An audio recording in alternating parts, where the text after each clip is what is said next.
Namaste, my name is Sahara Rose, and welcome back to the Highest Self podcast, a place where we discuss what makes you your soul's highest evolvement. Welcome to the Highest Self podcast. If it is your first time listening, welcome. If you've been a day oneer, what up, boo? Welcome back. And this is part 2, which really isn't a part 2, but just a kind of continuation of the epic conversation that I was having with Heather of Activation Vibration. So this is like one of those conversations that you just transport to another dimension because you're so in the zone. Like, I can't even tell you what we talked about. We just went there. We talked about it all. We talk about her story, the obstacles she overcame, connecting to your shadow, connecting to your light side, transmuting fear to light, ascension, spiritual wisdom, all of it. And what I love about just organic and dynamic conversations like this is there's no point. Right? I feel like we live in such a society that it's like, well, where is it going to get to? And if we just go with the flow, it will take you to so many deeper places than you could have ever planned for. And this is one of those conversations that you're just going to be listening to this and you're going to be like, whoa, like I'm in this vortex with you guys. You're going to be nerding out with us on all the spiritual wisdom. If you're very new to spiritual stuff, welcome. Start here. Why not? Spirit brought you here. And if you're all into it, you're just going to be like, nodding along with us. And I'd love to hear your opinion too. So without further ado, let's welcome back Heather of Activation Vibration to the Highest Self podcast. And before we get started, check out these brands that make Highest Self podcast possible. I'd love to introduce you to the tea brand I've been loving recently, Vadam Teas. The tea starts in the mountains of the Himalayas and within hours of harvest are packed at their tea facility and shipped all around the world.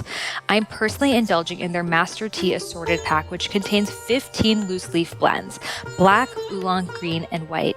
They pack their teas in single-serve premium pyramid tea bags so you can have the convenience of loose leaf tea anywhere. Not just this, but they've managed to eliminate all middlemen from the sourcing process, thereby retaining all earnings in the source region for the farmers. These teas are fair trade, organic, and pesticide-free, and they benefit the farmers directly, which I deeply care about. Additionally, every time you pick up a pack of Vadam teas, a part of the revenue goes towards educating the tea growers' children, which makes it all even more worthwhile. Oprah just listed as one of her top favorite things, so I take Oprah's word for it. So if you want to try this out, head over to vadamteas.com, VAHDAM teas.com, and use coupon code Sahara for 20% off. Again, head over to vadamteas.com and use coupon code Sahara for 20% off. I am sure you've heard of CBD oil, but have you heard of full spectrum hemp oil? See, there are many cannabinoid compounds found in hemp. CBD and THC are the most well known, but there are many others, each with varying effects. And this is when full spectrum hemp oil gets involved. See, having all beneficial cannabinoids at your fingertips is like being on a team where all the teammates bring in their own unique skill set, producing what is called the entourage effect. So I'm really excited to share with you Verita's Farms. They offer a full spectrum hemp oil that promotes overall wellness, reduces your stress level, and helps you get more complete rest. Their pure hemp cream also really helped ease my sore, achy muscles after my recent elbow surgery and is great for dry skin. Head over to veritasfarms.com, VERITAS farms.com, and use code Sahara for 15% off. Again, head over to veritasfarms.com and use code Sahara for 15% off. So do you know, like, it's Pleiadian, it's Arcturian, it's Sirian? Do you have that, or is it just sort of, again, a knowing? At first, it was a knowing, but as I've been getting more familiar with their energies, I can actually decipher what energy it's coming through. So for the most part, it's been mainly Arcturian, and then a lot of Pleiadian as well. But more recently, Sirian has come through. Can you explain to us the differences? Yeah, definitely. Yeah. So I will see different colors per different energy. So the Arcturians usually come in as like purplish, pink, more like pastel-y type of blues as well. Pleiadian is more like very blue, lighter blues, indigo blues. And then Sirian is more of like a darker blue. They've all pretty much been And blue are so their far. messages different? Yeah, the way that they approach me is often different. The Arcturians Arcturians have literally appeared while I've been lying in bed, like, not on any medicine, completely sober, not asleep, like actually just laying in bed. And I observe that the Arcturians will not come to me physically. They'll just stand around me and they use energy to heal me and ignite me from like almost like a distance. They do more. Do you see their faces? I do. Mm-hmm. Yeah. Someone told me I have an Arcturian face. And yeah, I you looked kind it of up. actually do. Well, they said it kind of has like almond-shaped eyes. I was just going to say it's the eyes. Yeah. Yeah. Yeah. You feel very Arcturian, actually. And it's like older knowledge. I was going to say they're like the most advanced species of the galaxy. Mm-hmm. So in other terms, that could be like the highest dimensional beings. Mm-hmm. But there is no hierarchy. It's just different dimensions. Like 3D is not worse than 5D. It's just different. Mm-hmm. Like it just serves a different purpose and holds a different energy. So like, some people can get caught up saying, well, I'm channeling 7th dimensional Arcturian energies. Like, you're just at the 5th dimension. And it's like, okay, bruh, like that's not how it works. It's actually just all love. That's the purpose. Yeah. So yeah, Arcturians came to me first and they were helping me heal my body and raise my personal frequency and raise my personal consciousness, like helping me on a very individual scale. And the Pleiadians, when they started coming in, I started seeing them. I wouldn't see them when I would sleep or when I was laying down. The Arcturians would come in when I'm like meditating or chilling or like laying in my living room. The Pleiadians would come in like when I'm driving and like different times throughout my day when I'm like in action. Mm-hmm. And they usually channel information to me about my mission and purpose and things to share. Because aren't they very people. Human? Like most humans are Pleiadian. Yeah. Yes. Yeah. They're human hybrids. Mm-hmm. So they look like humans. Mm-hmm. But there's also a soul essence of the Pleiadian energy that it looks to me like energy, a form of energy, as opposed to like an actual being. And that's like the Pleiadian energy, whereas like the Arcturians actually appear in form to me. Okay. And then what about the Syrian? The Syrians haven't necessarily revealed themselves to me yet, at least that I am aware of. Possibly in the sky or possibly just like upon passing and I'm just like, oh, it's just a spirit or oh, it's just an angel. But the reason why I'm aware that they've been connecting with me more recently is because of the information that's been coming through. I've had a lot of people come through saying like, oh, you're very Syrian, or, oh, I heard this about Sirius, or this, or like people will get me like crystals from Sirius or card decks from Sirius. And just like that energy is like coming to me without me like going out and searching for it. It's like they're coming to me. So it's almost like they're preparing me essentially for contact with them. I know Phil, Feel Good, is very connected to Sirius. Yes. Yeah, they're a more masculine energy. Yes. Arcturian is feminine. Pleiadian is feminine as well. I also connect with Blue Avians, and they're more masculine. Yes, Sirius feels very masculine to me, and a little bit more like heady, and a little bit more like Vata, essentially, where Pleiadian's very like Pitta, and Arcturian is very, I'd say, all of them. Yeah. Yeah, I'm feeling like the Syrian energy is very like when you think of channeling, it's very like, yes, they're here. Like, like, do you see people are like, the portals are open between these dates and these times? Like, do you get that information too? Yeah, I don't get the information as like dates, but I will feel it. Okay. I will literally feel it and sometimes see it, these portals opening like above my body and like energy just like rushing through my body. So when it happens, it's usually like the time of, and then I'll usually like share something like portals are open now, like instant manifestation, like be super aware of your triggers. Don't fall back into old patterns, like the portals are open. And essentially when those times happen, the different energies that come through, they serve different purposes, but often it's to shift something. So when there's a lot of photonic light that's actually infiltrating Earth, there's more energy available. And so when there's more energy available, we're able to shift our mind, bodies, and souls much more efficiently and more instantly. So sometimes manifestation will be easier during those times. Interesting. Sometimes healing old wounds Is will it be related easier. to the moon cycles or anything, or it's just kind of random? I would love to be more versed on that. I think that it is definitely connected to the moon. I think it's connected to honestly everything, but I'm not necessarily sure what triggers these like photonic waves of light astrologically. Yeah, I'm not. Because I see people saying, oh, on like 8808, it's like lions think. And I'm like, Right. well, this is a made up calendar. So why is it related to that? You know, that's why I'm always like Yes. skeptical of that. But I see a lot of people resonating with it. So I'm always curious. Yeah, the numbers. So numbers hold energies. So even though the calendar in which we're going by is like the Gregorian calendar and it's not like the actual calendar, because we've implemented it for so long, there are imprinted energies in these dates. And because numbers hold imprinted energies as well on these specific dates, it's almost like Earth has arranged itself to utilize these times when the numbers all align and everyone is in alignment with where that calendar date is so that portals can open. I love that. And I get this question all the time. So I would love for your perspective on it.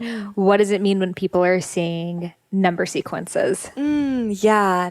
In my observation, what it's meant for me, it's the connection to the higher realms. So numbers are the universal language. It is the language that is spoken through all different cultures and realities, and it doesn't change. And even just their symbols hold such energetic significance in them, like 1111, like it literally looks like gates.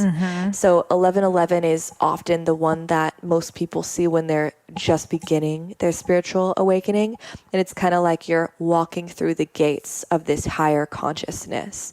And because it's so significant when we see numbers repetitively, it's kind of like a pattern interruption where it's just like, oh, I'm noticing that. Like, yes, I'm driving my car and going to the same place I go to every day, but I'm seeing that number right now. So it's like bringing you back into your conscious awareness. And because numbers hold significant energies, different patterns serve different meanings. So like 444 can mean abundance.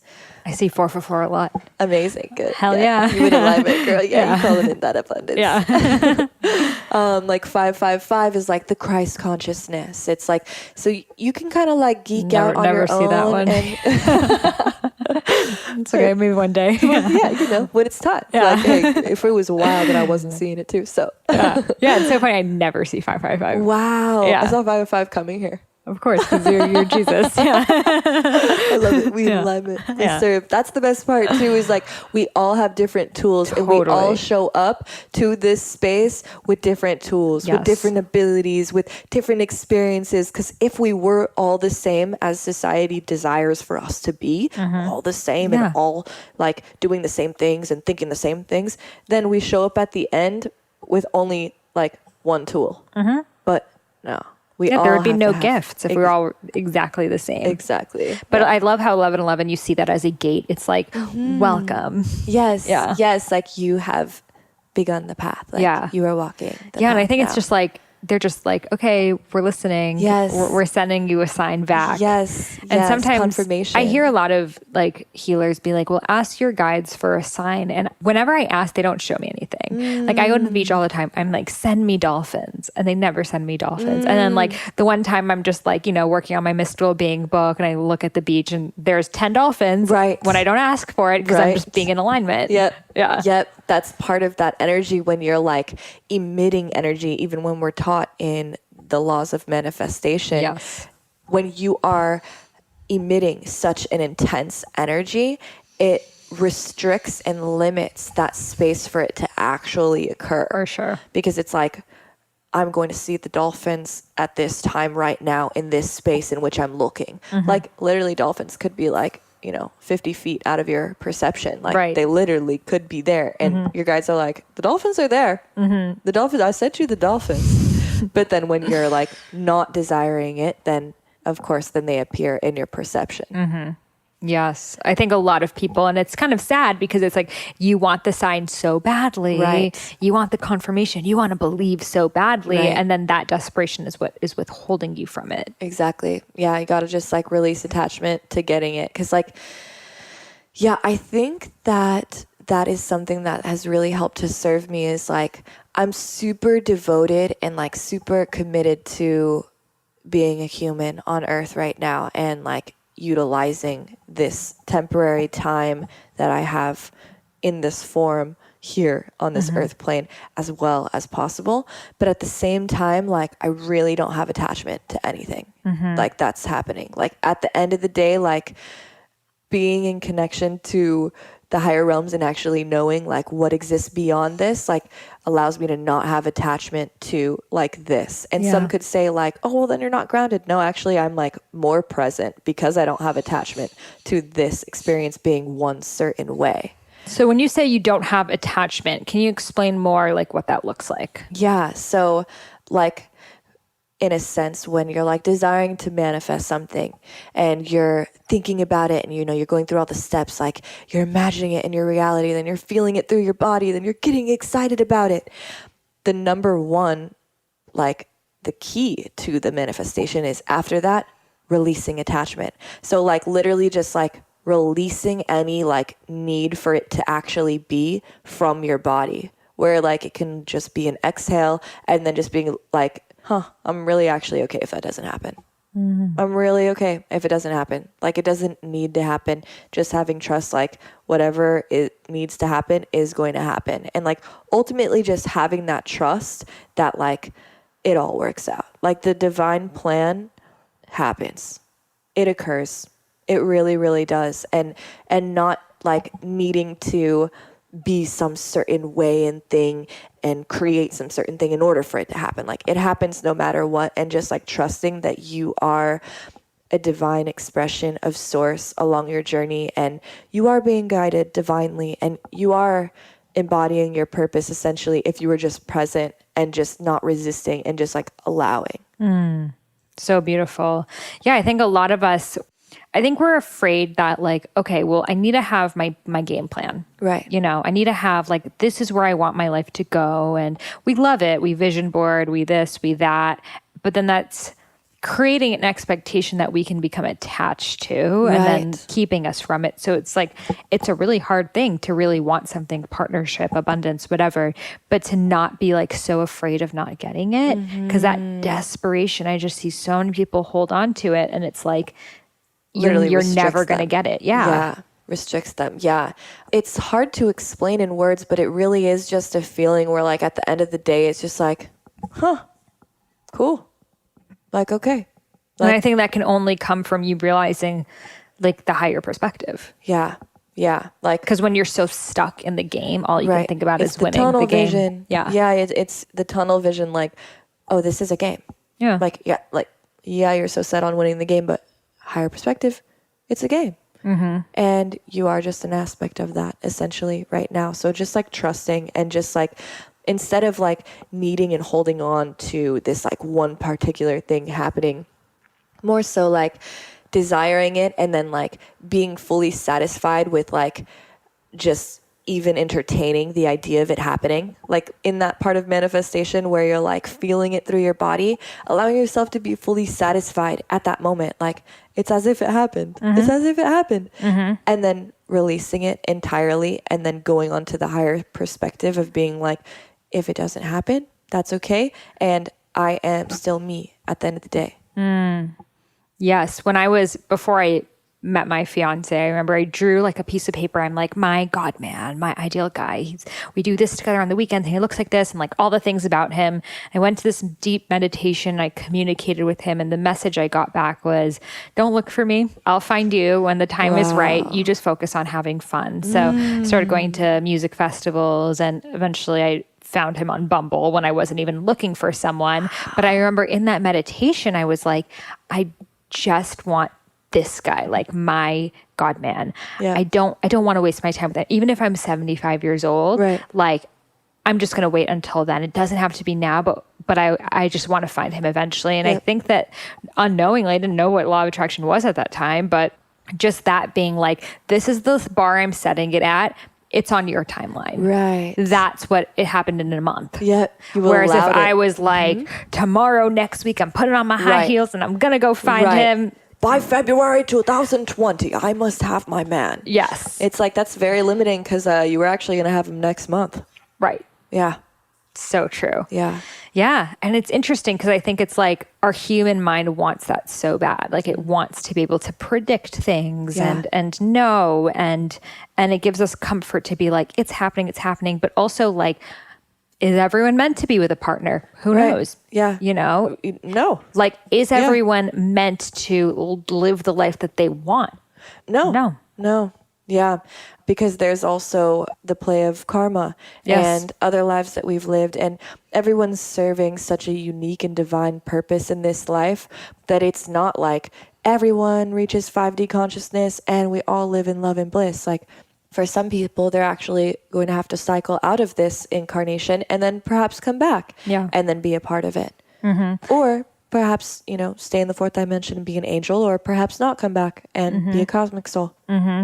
Yes. And when you say fourth dimension, I want for people to know the fourth dimension is like the tube that you move through into the fifth dimension. Yes. Yeah. The astral realm, essentially. That's like where the dream state happens. So it's like the last realm of duality where you can still like experience bliss and die.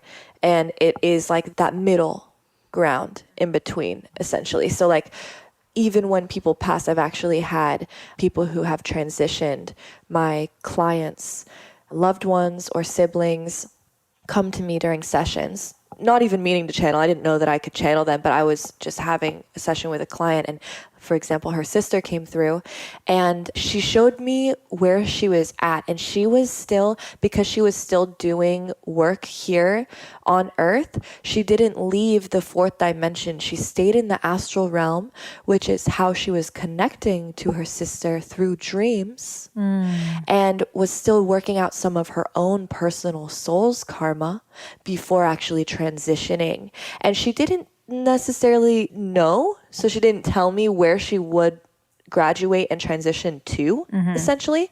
But having connection from other beings in higher dimensions, I'm imagining that it is like the angelic realm, or it is like I wouldn't say the fifth dimension, because that is actually going to be implemented here and it's more of a conscious awareness, but like a different space, essentially. So people that communicate to us through dreams, do you think that they're all in the fourth dimension? I believe that, as you said, it's kind of like the bridge between the realms. I think, yeah, for sure, because I've experienced higher dimensional contact through my dreams. And I know many people who do experience angelic or extraterrestrial contact through their dreams.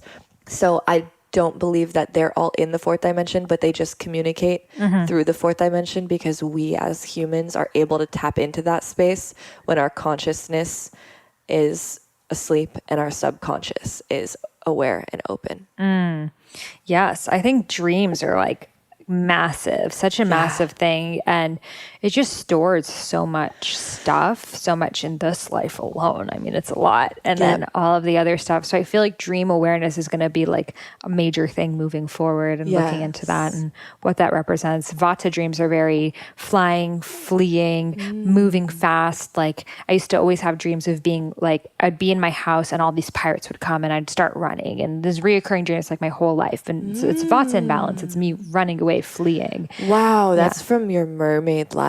Oh, for sure. Pirates. Always pirates coming after me. They wanted to capture you. Yes. And like, and it's always like I'm at home and people trying to get into my space. Wow. Yeah. You hold this gold, you hold this like wealth of information that like is your soul. And so it's interesting. Yeah. I feel like it's been even a theme in past lives where people have wanted to kind of like extract that from you. Definitely. And attracting like stalkerish, clingy people. Yeah. Yeah.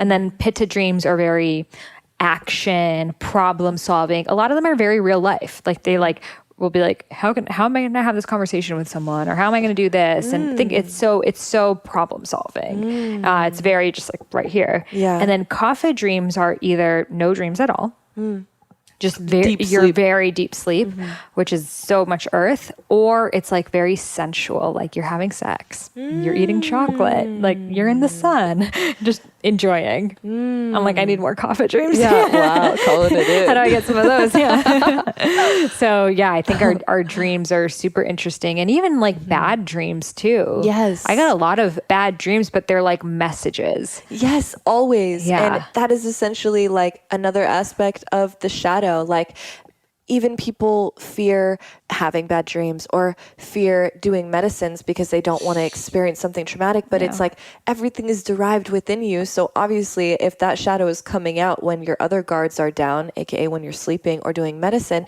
and the shadow is coming to the forefront, it's trying to speak to you. Yes. It's trying to get your attention. And it's probably doing the same thing, just in other ways of your waking life that are conflicting and like inconvenient, and it being expressed through like your normal life. But if you do the medicine or if you have the dreams, then the shadow is able to fully express itself. And then if you take the time to actually acknowledge it, and rather than just like, I don't ever want to have that dream again, I'm not even talking about it, rather than being like that, being like, oh, okay, this happened because of this. Maybe this is connected to this.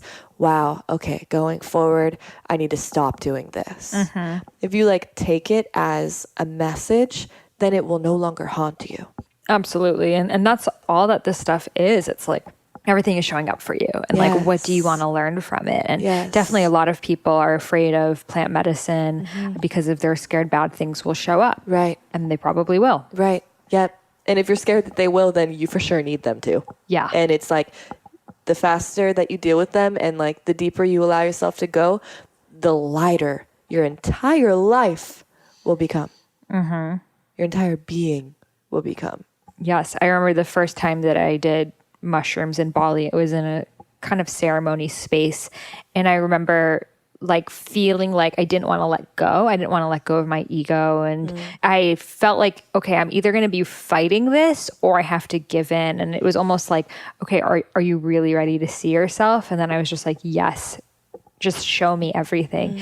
And then I started to experience orgasmic waves going up through my body, like full body, like orgasms. And I remember thinking that I was being really loud because it was like, felt like full on screaming orgasms. And that's also a message like I'm too much because of me. Too much, yeah. And I was so embarrassed because I could still feel that I was like in a circle with humans around me. And I felt like but I couldn't control these orgasms. So I was like putting my like face in like the soil and like the dirt. And I was like trying to like choke, like just make myself quiet. But they just kept coming through. And then, seeing all the lights and the sacred geometry and just like really going through everything. Then after I like asked my friends that were there, I'm like, was I like having really loud orgasms? They were like, no, you were like, oh my God, wait. Like, here's me thinking I'm like a Pantene Provian goddess. Like, oh yeah. And I'm like,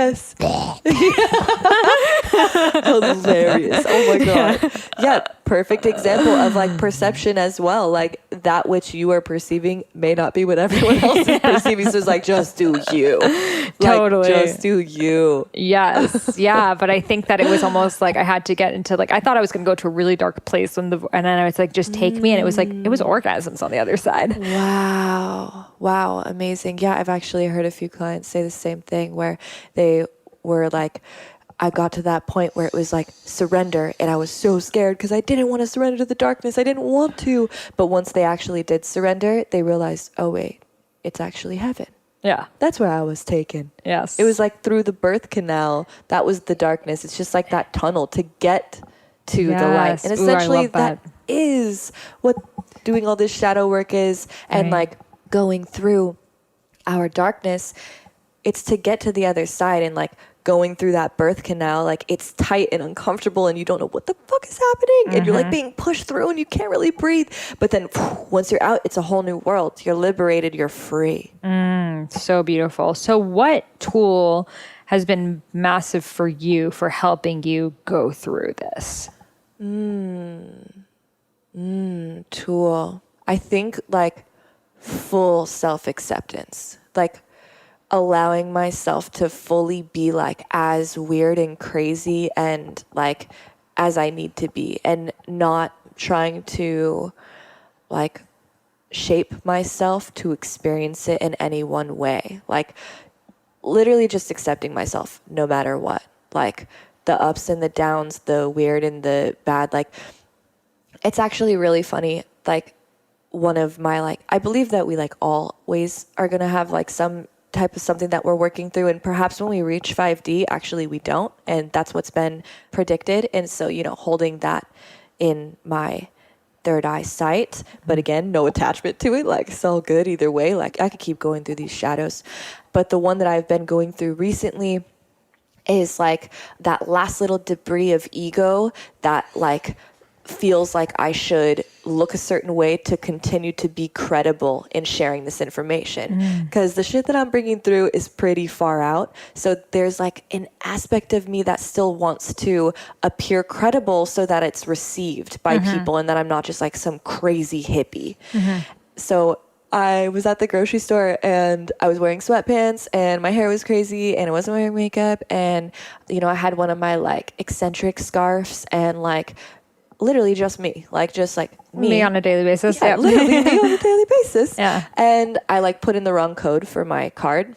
And the lady like immediately took my card from my hand and was like, I'm gonna have to see your ID and see if this is really your card.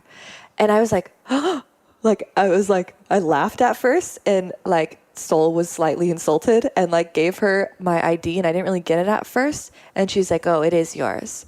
And I was like, whoa. And so I like really like, I like smiled at her and just like kind of like laughed and like made it really like casual because ultimately it's hilarious. Like, yeah, girl, like this for sure, my card. Like I'm buying something for $5. So after laughing and just like releasing any like energy of it being insulting or like, I took a look at myself and I was like, I do look pretty like disheveled and like, you know, I could appear as like a crazy hippie or a gypsy to someone and that's okay. Like there was an aspect of me that was like, like I don't want that to be a thing. Like I don't want to like experience that where people think I can't afford something for $5. But then I was like, nah, it's okay. Because if she took the time to actually look at me in my eyes, because I was looking at her in her eyes and she literally couldn't even look at me in the eyes. Like it was too deep of a connection. But if she took like literally 3 seconds to actually look at me in my eyes and then I could speak to her, like 2 sentences, she would be like, oh, whoa, who/what is this girl? So it doesn't matter how I look. It does not matter how I look. And just allowing myself like, I totally am that crazy hippie gypsy to some people. And that's okay. You know, I'm so glad that you brought this up. It's something that, you know, I think about sometimes because when I got very into my spiritual awakening, 2012, I went super hippie gypsy. Yeah. Like I was always wearing like, I had my own clothing line called Saraswati Couture, which was like these like baggy Indian pants and crazy scarves and crazy hair. And, you know, I looked like a spiritual person, right. quote unquote, you know, right. And I felt like I needed to too, you know, and then I kind of was like, I don't need to. And I also like looking, anything could be cute, but I like looking presentable. And then I was realizing really the reason why I was dressing like that was again to like fit into another frame, another viewpoint. Like if you go to, like we were talking about Encinitas or in Ubud Bali or these, everyone is again dressing exactly the same, like those like flared pants and like the shirts with the long sleeves and like what if we just wore like black, or just like didn't care, you know, exactly, and just like allowed self to be, and then like shined our soul even more, because of that. Like, you're not going to tell by my scarf that I'm spiritual, but if you sit with me for 30 seconds, you will know. Right. Yeah. And I feel like it's like that undercover of just like, we can be anywhere. You don't have to be a spiritual person, look, dress, like do your eye makeup, whatever it is, like a quote unquote spiritual person. Like you can wear a suit, you can wear a sweatsuit, whatever you want to wear. Yes. I also noticed that I really, especially last year and the year before, only wanted to wear white. I felt like I needed to wear white, anything besides white, loose clothes. And then I realized it was like, I was kind of turning into like like, those like Indian, like Guruji figures. And I was stepping away from my sensuality and my femininity because I only wanted to wear white, loose clothes. And I didn't want to wear anything that was like tight because it didn't feel comfortable. But yeah, it was stepping away from my sensuality. So now I'm like, oh, well, what is it? Like, how can I dress like sexy and cute? The things that I started running away from the spiritual journey with that same perspective. Yes, that is beautiful. And just knowing that in every phase, we do show up differently and we do actually need to channel different energies for different times. So the second that you feel like, okay, I've been doing this for quite some time, I don't think it really resonates anymore. We graduate things and we evolve from them. Sure. And then we also come back to them. And then we take little aspects of those and then we integrate them into the new.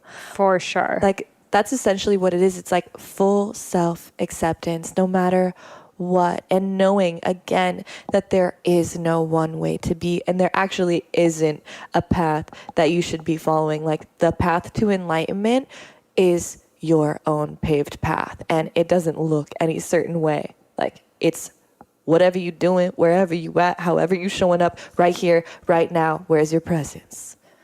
So true. So good. And again, oh my God, 444. I just look up and it's 444. The abundance train. Yes. But yeah, it's just, even abundance is a really big thing. Like, I had a huge thing, like, money makes you evil and money is bad and blah, blah, blah. And like, look, my dad was obsessed with money and he wasn't spiritual, therefore all people, blah, blah, blah. And I was just creating these stories, and it's like, spirituality and consciousness is never going to be the mainstream if we keep creating these rules and dualities around it. Right. Because then look, we're all going to wear only Indian sweatpants and be broke. Right. Because that's what they want us to remain as. Exactly. Yeah. And like, not shutting out people just because they do a certain thing or this is a certain theme in their life. Like, just knowing that actually everyone is on a spiritual path right now, and some are aware of it and some are not aware of it. And so the ones that are not aware of it are most likely receiving extra resistance in their life. So we actually just have to like hold an even bigger mirror for them and just show more love to them.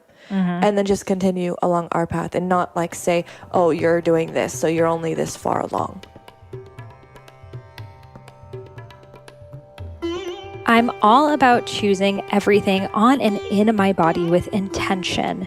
And if you're a High Self podcast listener, then you do too. And this includes my jewelry. I came across this beautiful handmade jewelry company, Star Animal Sundays, that offers 12 different animal spirit guides to choose from. The gazelle, the fox, the cat, the hound, the blue whale, the polar bear, the eagle, the swan, the doe, the horse, the firefly, and the elephant. I chose the elephant because to me it represents staying peaceful and serene throughout my day. Every time I look at it, I'm reminded to embody my inner elephant. There are 6 styles you can choose from, including charms, bracelets, necklaces, and bangles. Each charm is blessed by a shaman, clearing the charm of any previous energy and to prepare the charm for a positive connection with your animal. They also donate 10% of net sales to the Nature Conservancy, which promotes conservation and helps protect the habitats of these animals. Visit staranimalsundays.com for a 10% off discount using code Sahara. Again, visit Star Animal Sundays for a 10% off discount using code Sahara. Are you interested in having a career focused on health and wellness? Well, if so, then the universe is calling you to become a holistic health coach. I am offering this incredible deal, a discount of $1,500 off my alma mater, Institute for Integrative Nutrition, which is the world's largest nutrition school with guest teachers such as Deepak Chopra, Chris Carr, Dr. Hyman, and Dr. Andrew Whale, and so many others. It is split between 6 months of health coaching programs teaching you hundreds of nutritional theories, including Ayurveda, as well as 6 months of business coaching. And as an additional bonus, I am offering a webinar where I will teach you how to use social media to create a thriving career as a health coach. On top of that, I have created a private Facebook community just for the Highest Self podcast listeners who are becoming health coaches to connect with each other, meet up with each other, and support one another on this journey. So if you're interested, send an email over to Sahara, Sahara, at eatfeelfresh.com with subject IIN. Again, Sahara at eatfeelfresh.com with subject IIN. And I will personally send you back the email that will allow you to get a $1,500 off discount, as well as my business coaching webinar and the private Facebook group. I'm so excited for you to begin your journey as a health coach. So how is it for you? I get this question a lot. They're like, no one around me, none of my friends are on the spiritual journey. Do you still have friends that aren't spiritual, or do you just sort of not really have that energetic capacity for it? I definitely do have people in my life that are not open to this spiritual conscious awareness, at least on their own time. Mm-hmm. But when I'm with them, I don't even necessarily mean to, but I'll just exist still in my conscious awareness. Like, I never shift my consciousness to meet anyone. That's ever. important. Ever. I will hold this space and then hold space for them as well, and just hold it in front of them. So if they're complaining about this and they only want to talk about sports and this, then I will authentically see how that is in connection to something else. You're like, why does your inner child want to win? Exactly. Exactly. Yes. They're like, shut up, I'm watching the game. Right. Exactly. And it's well, do you want to play? Maybe we should go play. Just starting to implement more conscious things to my unconscious friends or family. But I do notice that as I'm continuing to raise my personal frequency, those who are desiring and choosing to reside in a lower frequency and just entertain lower egoic things, I observe that we are resonating less and less, and really just our realities are shifting away from each other. And then of course there are the people who I am observing to be toxic in my life or parasitical, and those I will openly just be like, hey, I'm noticing a really unhealthy energetic exchange between us. It's this on my part, from my perspective, it's this on your part. So I feel like we should have some space for each other, maybe see you along the journey. So you just say it up front like that? Oh, up front. Fully, 100%. And how does that other person take it? Often really, really well. Usually really well, because I'm also coming from a heart frequency, so they can feel that. I'm genuinely being hey, I love you and I'm super grateful for all you've served in my life, but when you do this, I feel super drained. Actually, I'm feeling it in my body right now. So I do have to explore this. I have to honor this. And I think I need space from you. And just being super authentic and open. Nothing's wrong with you. I still have love for you and appreciate you. But yeah, it's not healthy right now. So this is where we're going to go.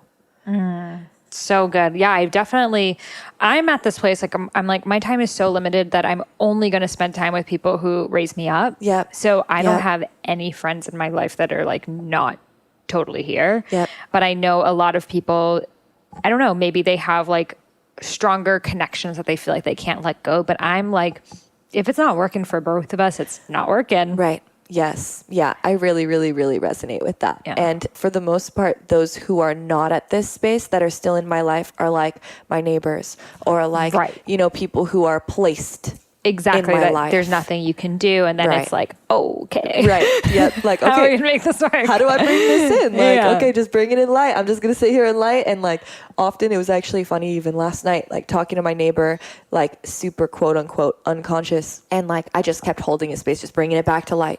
He really wanted to just be in the depths of just this and blacking out and just all this stuff. And it was just all right, I'm just going to keep bringing it to light, and I'll just hold it here.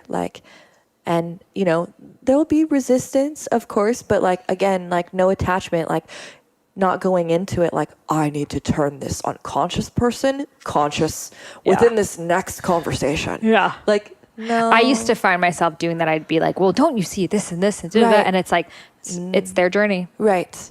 Right. And just if there's an opportunity to shine light, here's the light, but no attachment to if you want to see it or not. I'm just going to keep holding it and be it. And then that's also a test for you.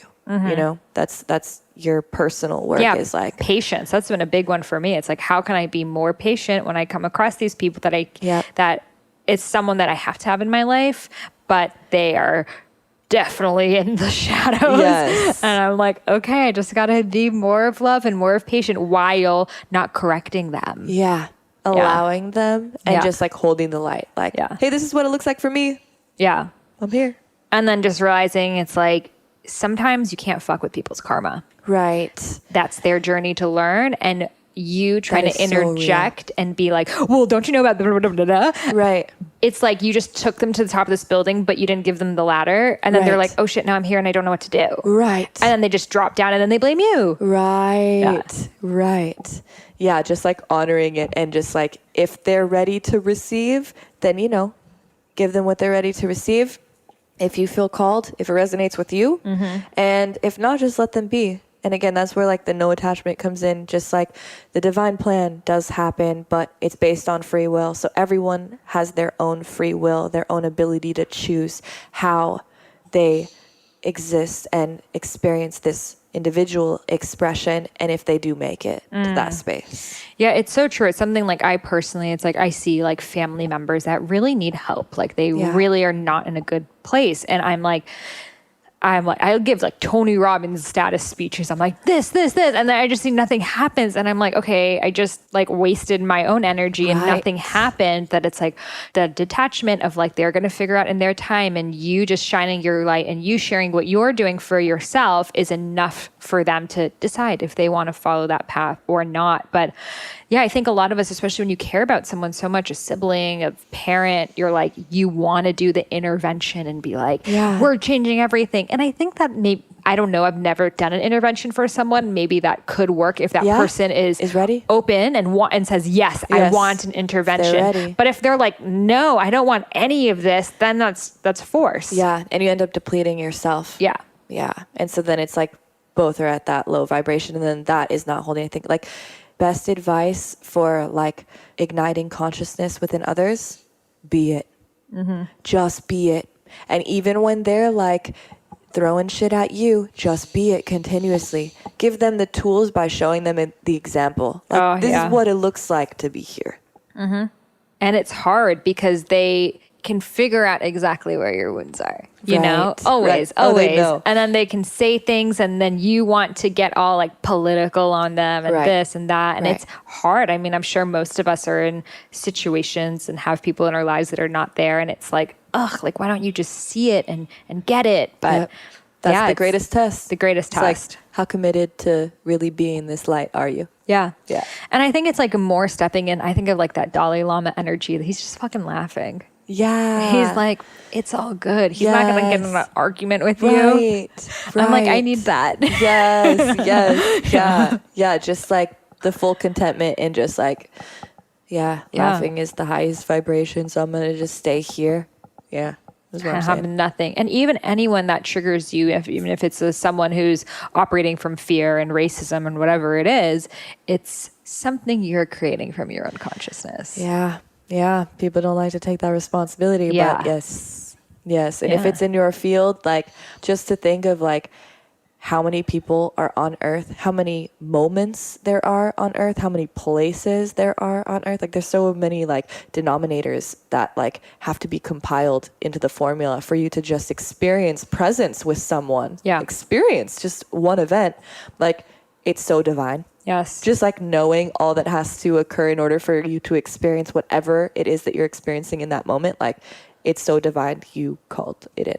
It's so true. Like my dad, he doesn't eat healthy. He's overweight, diabetes, all the self-inflicted things, stress, etc. And I've tried so many times to help him, but he doesn't want it. He says he'd actually rather die than eat healthy food. Wow. Like straight up. I know those. I have a couple of those. Yeah. And then I was in this quantum hypnosis healing hypnosis thing. And I was thinking just like, how can I make my dad healthier? Like, what can I do? And she was just like, you can't. There's nothing you can do. And it's not your job to. That's his job to. And you just need to focus on your own path and your own journey. And I was like, okay, I'm really just going to let go of this need for me to like be a good daughter and like help heal him. Wow. And then I leave and I get a text from my brother saying that my dad wants to lose like 10 pounds by my wedding, and like a little chart that he made with like, he had been like weighing himself every day. Like, 10 pounds is like definitely needs to lose a lot more, but like just on his own. Wow. And I'm like, there it is. There it is. Yep. You got to just release like it happening in any one way. 'Cause, a lot of people, they need to like feel like they came up with the idea themselves. They need too. to. So they need to. It needs to be their own experience. Yeah. On the flip side, this can get dark, but you're I'm ready Scorpio, for it. so you're ready for it. People who go through bad, dark situations, like I was just thinking that actor who was like harassed and tortured in a subway. I don't know if you've heard of this. No. He was like in some TV show, and he's a black and gay actor. And I don't know who they were, but in a Subway sandwich shop, they like tortured him for this reason. Wow. I think he's alive. I'm not sure. How could this happen? How could he, someone who is of the light, how can he be attracting such negativity? And in so many situations. Yeah. So often we will attract dark situations like that, not necessarily from our immediate vibration that we are emitting, but something that has been embedded from a soul contract, or perhaps from karma from earlier on in life, or even from a past life. Always. And so hearing that, one may think, well, I don't deserve it because I've been so good this whole time. But it's necessary to propel them into the next step along their journey. Like, as shitty as it sounds, but to be honest, like, I've had some shitty things happen for me. So like, I'm not just coming from a space where I've been super privileged and like you're all just creating it. Like, no. Like, for me to take responsibility for what has happened to me and saying, yes, it's happening for me, I've had to do some like deep shadow work to even like be able to perceive that. But so like for something like that, it may have occurred because something else needed to be worked out immediately that maybe couldn't have been presented in a positive way.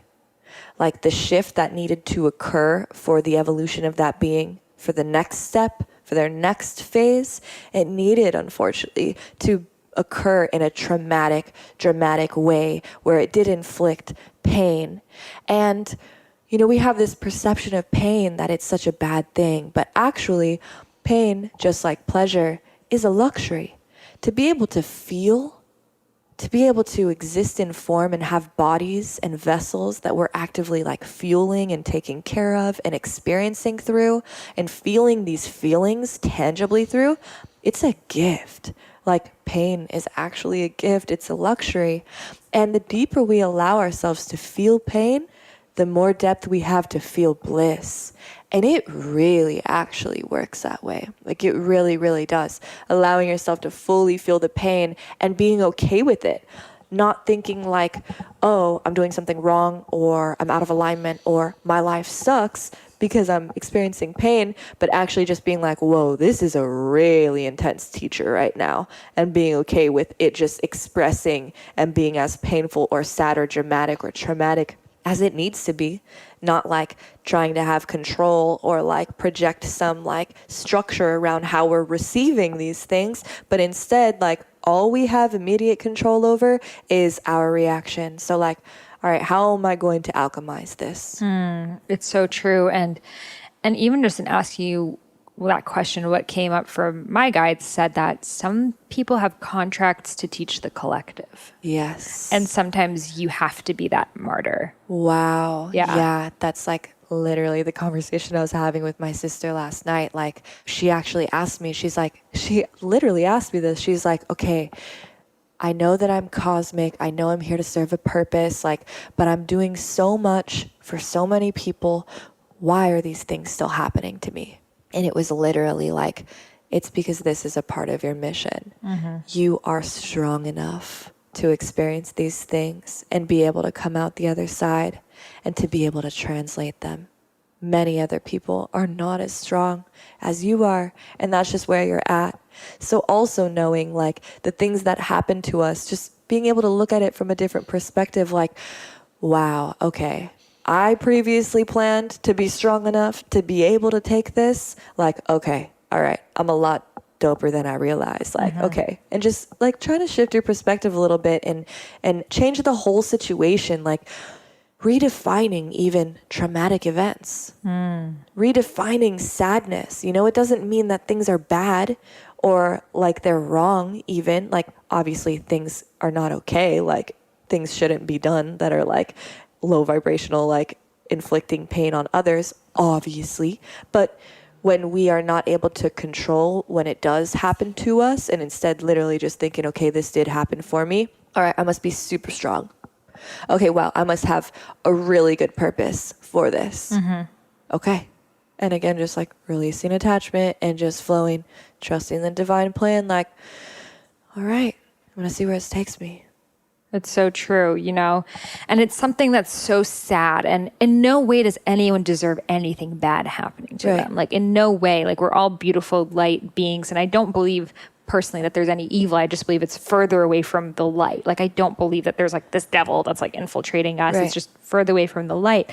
But yeah, I see that sometimes these things that feel painful happen. And sometimes like, you're that person, that Rosa Parks, that had to be kicked off the bus so you could stand up loud and speak. You have to be that Nelson Mandela. And they took a painful opportunity that had happened to many, many people, and they chose, with perhaps backing of their guides, to turn this into an example. Yes. And I think we all have that opportunity. Like this can't happen anymore. Right. The Me Too movement, this can't happen anymore, instead of sitting into the victimhood. Right. Shifting it. Yeah. And you better believe your soul is being rewarded for putting in that work. Absolutely. Like, you better believe. Absolutely. Yeah. It's like whenever something's happening to me, I'm like, okay, this is going to be a new thing I'm going to teach people about. Yeah. Yes. It's another skill. Exactly. How can I alchemize this? Okay, how can I create this into art?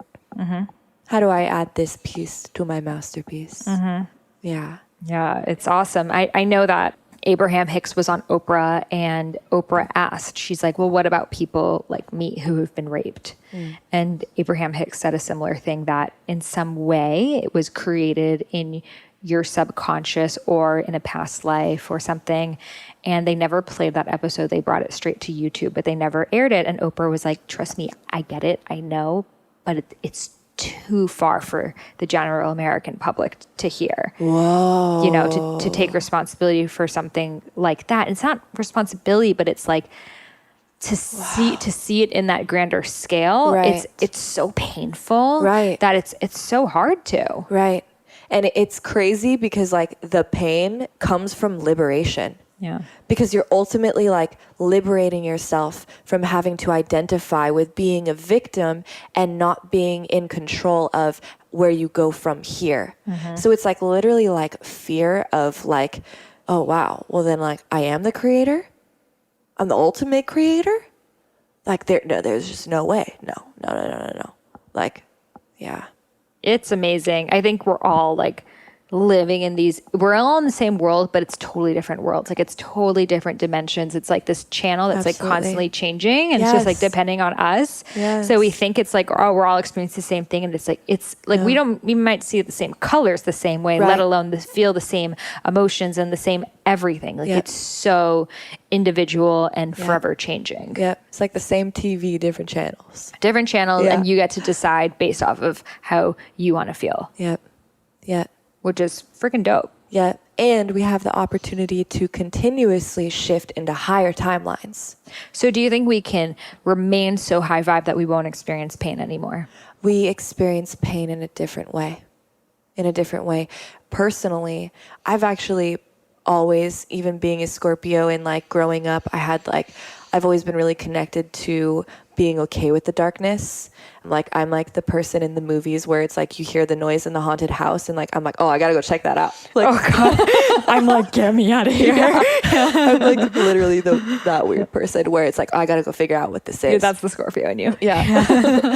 So I've actually pain has always been something that I've almost that I haven't feared, that I've almost been okay with. Like the way that I perceive pain is like a really beautiful thing. When I feel physical pain, I literally will just stop everything, and rather than allowing my emotions to get triggered immediately and just having an emotional reaction to pain, I'll take breaths and I'll actually breathe into it. Oh, go into it. Exactly. Literally send the breath there and be like, whoa, what does that feel like? Yeah. And then like as I'm breathing, allowing the pain to even like expand itself, but not necessarily get bigger or spread, but expand so that I can dissect really where it came from and how it's moving and just get to know it better and really like feel into it. And so actually since doing that, I've been doing that since I was younger. I have like a crazy high pain tolerance. Like I'm talking about crazy, like did your tattoos hurt? not at all. Like Wow. literally, I like was looking at them, that must really hurt.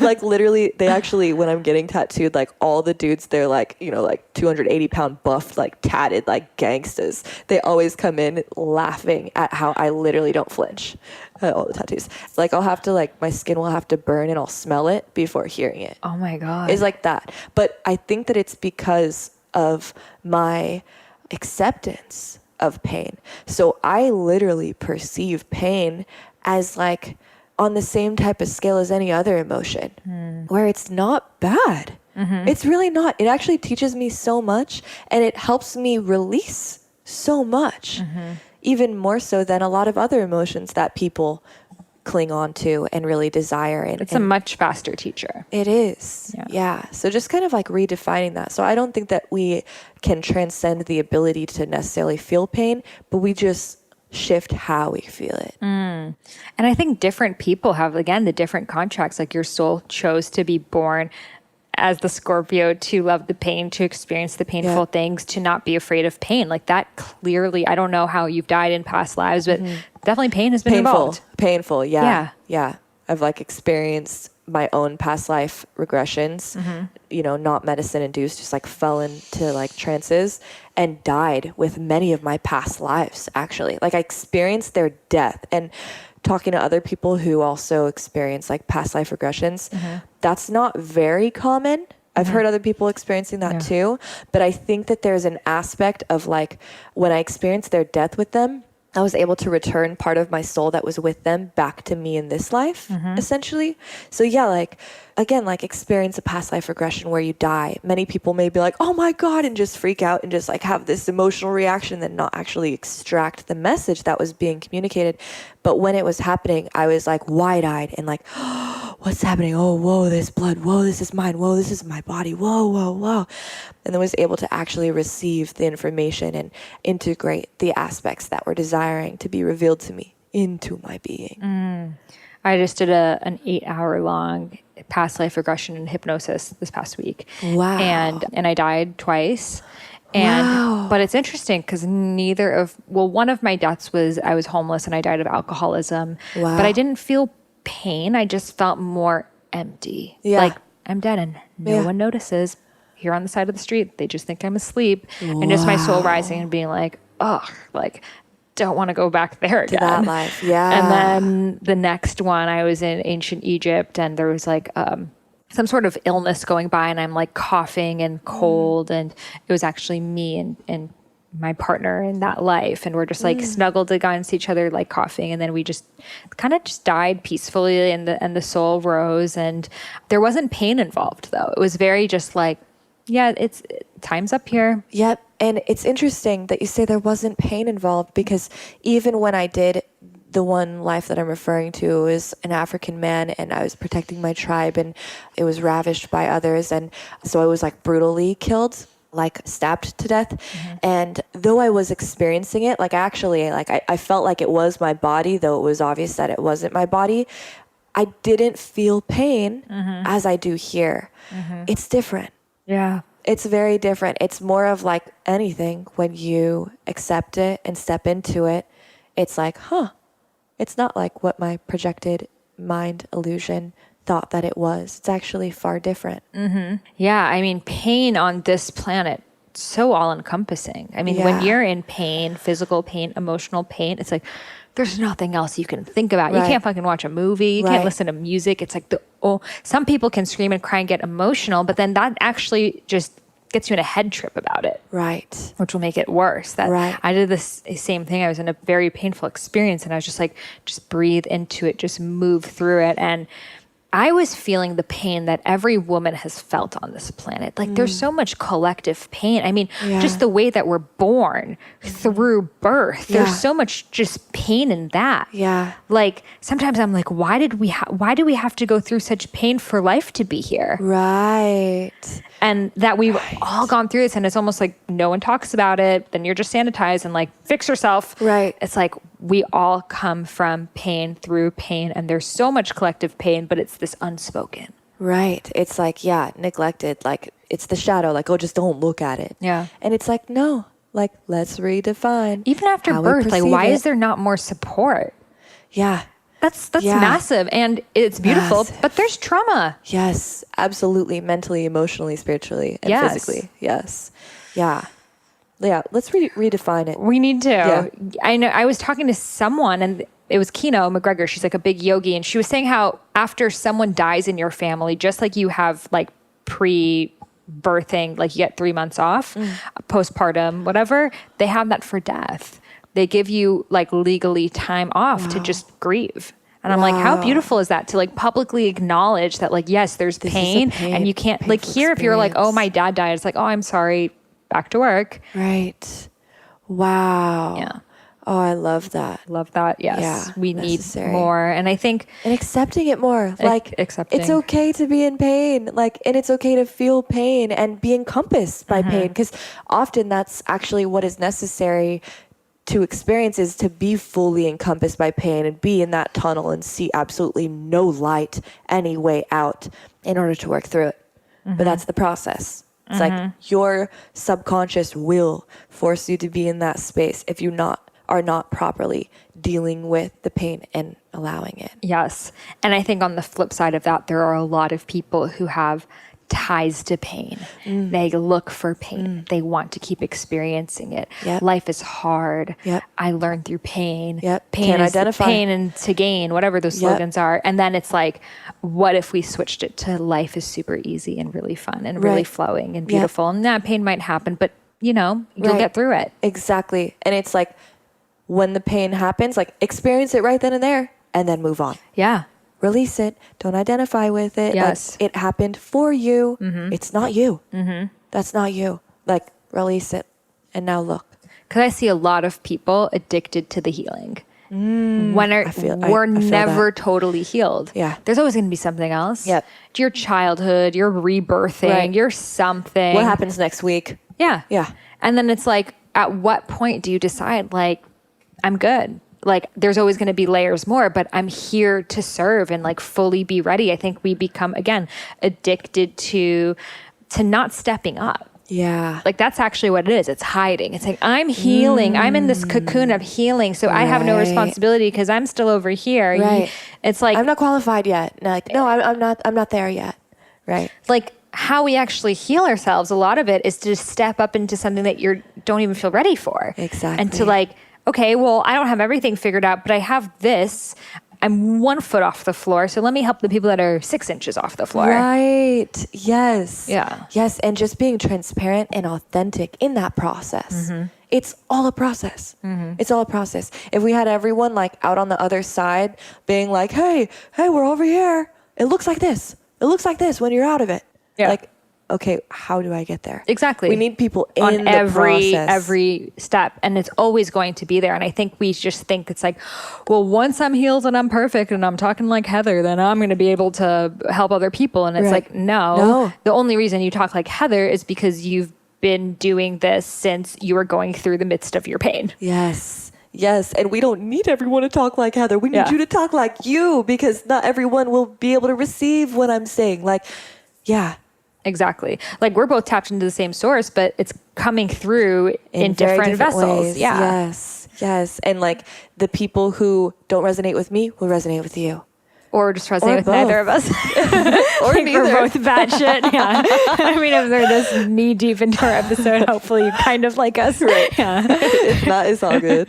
No, they're like rolling their eyes. Like, what are they talking about? These dimensions, but I can't stop listening. Yeah. Right. Yeah. I promise. 10 years from now, they will all know. They'll know. I promise. But yeah, I've seen, a lot of people, especially in a lot of times these spiritual vortexes, that it's like in the healing, their identity becomes healing. Their identity becomes, I'm just trying to survive this. Right. And it's like, you know, a friend of mine, her whole thing is like from survivor to thriver, instead of being like, she had experienced a lot of child molestation in her whole life from her father, which is like unspeakable. But she was saying, I'm not a survivor, I'm a thriver. Yes. And to like let go of that, which is so, I mean, like to hear someone like that say that, I was like, yes, that's a possibility for all of us. Yeah, I really resonate with that. Yeah. So like we get to define. We get to define, we get to decide, and it doesn't come overnight, you know, but at the same time, a lot more can happen instantaneously than you think. I think a lot of us were so tied to like the time perception of like, okay, well, it's going to take me, the relationship was 5 years long, therefore it should take me about 2 years to get over it, or, you know, and it's like, give yourself some time to grieve and some time to heal, but it doesn't need to be forever. Right. Like you can actually let go of a lot in a night, like with an ayahuasca or even your own ceremony, than maybe you could in years and years and years of regular therapy. Not to say regular therapy doesn't work. I think regular therapy can be great for people, but letting There's so go many different faucets. Yeah. And it's like, for example, the quantum hypnosis healing thing I did, she was like a social worker and she was saying how she does traditional therapy, but she just notices in that 8-hour regression, it does more than what she does for years for people. But not everyone is ready for that. A lot of people, they need to take it slow. So I think now with this new wave, we're seeing that we can heal ourselves in ways that we never have before. And it doesn't need to take as much time. Yep. And because the whole concept of time is becoming less and less relevant anyways. Yes. Yeah. Oh my God. Well, speaking of time, I've had you on here for like 12 hours. I don't even know how long. So where can listeners connect with you, watch your videos, do a session with you? So on Instagram, I share a lot of information at Activation Vibration. On YouTube, it's also 2 words, Activation Vibration. My name is Heather. You could also look it up that way. I do offer personal channeling sessions, psychic sessions, card readings, past life regressions virtually, as well as I'm not doing as many in persons now, just going forward, but virtually. My website is holisticheather.org. Well, thank you so much for sharing all of your wisdom with us. I'm sure my voice is like gone from all our talking, but I'm sure listeners loved it. And thank you for bringing your truth. Thank you. Yeah. And really, truly thank you for all that you do. And just so appreciate every way in which you show up and how you express and how authentic and real you are. And it is such an honor to sit in front of you and feel your energy and frequency. I've been feeling it virtually for so long, but to feel you tangibly, girl, you the real deal. Oh, thanks, Boo. I got you. Well, hopefully I'll see you again, Boo. Yeah, I see you. I'll be seeing you. Namaste. Namaste. Okay, did this episode have to stop? Because I wanted to keep talking to her forever. And since this episode, we've become super, super close friends. She is definitely one of my spirit sisters from another lifetime. We both realized a lifetime that we had together was we were both in the Battle of Troy. We were both Greek soldiers and we're essentially, comrades fighting for this beautiful cause together. And we've also experienced lives as sacred dancers. She came over recently and we just went to the beach and danced to no music. And we were just doing the sacred offering dance to Oshun, the ocean African goddess. And, it's just one of those. It's one of those soulmate connections. So I hope you love her as much as I do. She's an awesome person. Check her out, Activation Vibration on Instagram. And if you loved this episode, I would love if you could leave me a review in the iTunes store. And as a free gift, I will share with you the first half of my unreleased book, Eat Right for Your Mind Body Type. Simply email a screenshot of your review over to Sahara@eatfeelfresh.com. Again, Sahara, Sahara, at eatfeelfresh.com. And I will send you over the first half of my unreleased book, Eat Right for Your Mind Body Type. Thank you and namaste.